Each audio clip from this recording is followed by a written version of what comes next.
Has decided to set aside a separate corpus to manage the likely fund shortfall under the newly announced Unified Pension Scheme. The new scheme comes into effect from the 1st of April 2025. It will give a section of retired central government employees the option to choose guaranteed pension along with the provision for a lump sum payment. Sapna is standing by now with more details on the specifics of the scheme. Sapna, take us through this corpus that the government is hoping to create. Well, the corpus is already there under the funds that are managed by the PFRDA, which is a regulator, and we're talking of big numbers here, around 10 lakh crore plus, of course. But this includes private sector investments. So, on the government side, it will be slightly lower, maybe the 7 to 8 lakh odd crores is what we're talking about. But the critical aspect here also is that what happens under UPS now from the employee perspective? How is the minimum assured pension going to come through?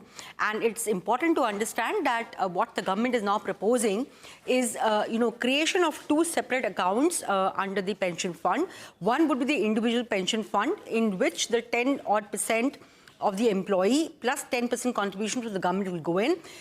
Government will also set aside a buffer account, so to speak, which will take care of future shortfalls, if any, which will, incorporate that the other 8.5% GOI contribution. So that has got nothing to do with the individual pension account holders. Their pension fund is separate. This 8.5% is going to be more like a contingency fund in case there are potential shortfalls to that assured minimum pension that the government is talking about, vis-a-vis the returns from the market.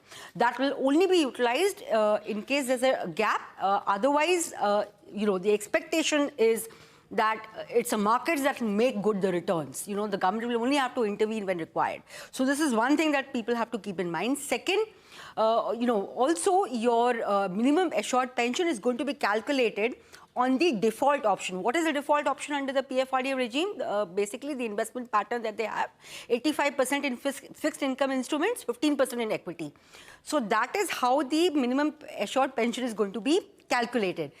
You have other investment options also, like 2-3 more are there in terms of, higher exposure to equities, lower exposure to equities, hybrid instruments, so on and so forth. The government here is only saying that their minimum assured or basically the assured pension is already a pre-calculated number employee-wise, which is the basic of the 12 months salary that they have earned.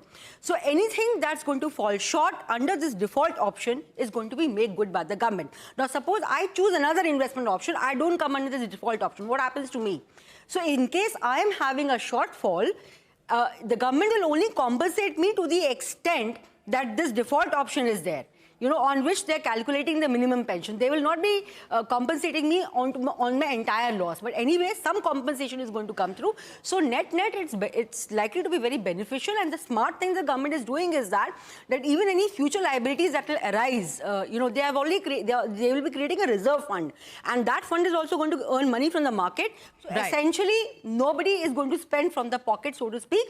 Only the additional 4.5% that comes in terms of fiscal cost, from 14% GOI contribution going to 18.5%, that is what the government is going to spend, and 6250 odd crores is the number that they've already stated for starting from FY26 onwards. All right, Sapna, appreciate you joining us. Up next at 5 p.m. at 9:30.